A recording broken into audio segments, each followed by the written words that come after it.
औज़ुबिल्लाहिमिनश्शैतानिर्रजीम बिस्मिल्लाहिर्रहमानिर्रहीम। जमात छ ٲٹھم मजमून छ कٲशिर मौजू छ रेडियोक फ़ायदٕ।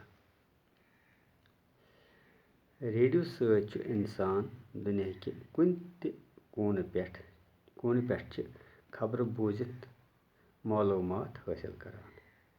रेडियो सۭتۍ छ इंसान दुनियाके कुन ति कोने पेठ छ खबर बूझित मालूमात हासिल करान। पूरे दुनियाहस मज कम हालात छ, कम तब्दीली छ रोनमा सपदान, तिमन सारने मुतलिक छ इंसान रेडियो के जरिए जानियाब सपदान। दुनिया केन मुख्तलिफ मुल्कन हंदन रोजन वालेन हंद माशरती, समाजी, सयासी, साइंसी तो मजहबी जिंदगी मुतलिक छ बोजन वालिस जानकारी हासिल सपदान।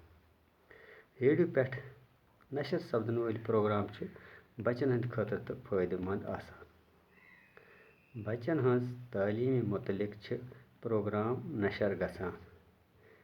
तहंद बेहतर सेहत खतर छ प्रोग्राम नशर गसान। मुख्तलिफ बेमारियन तो तहंद तदारक बापत छ प्रोग्राम यवान नशर करना।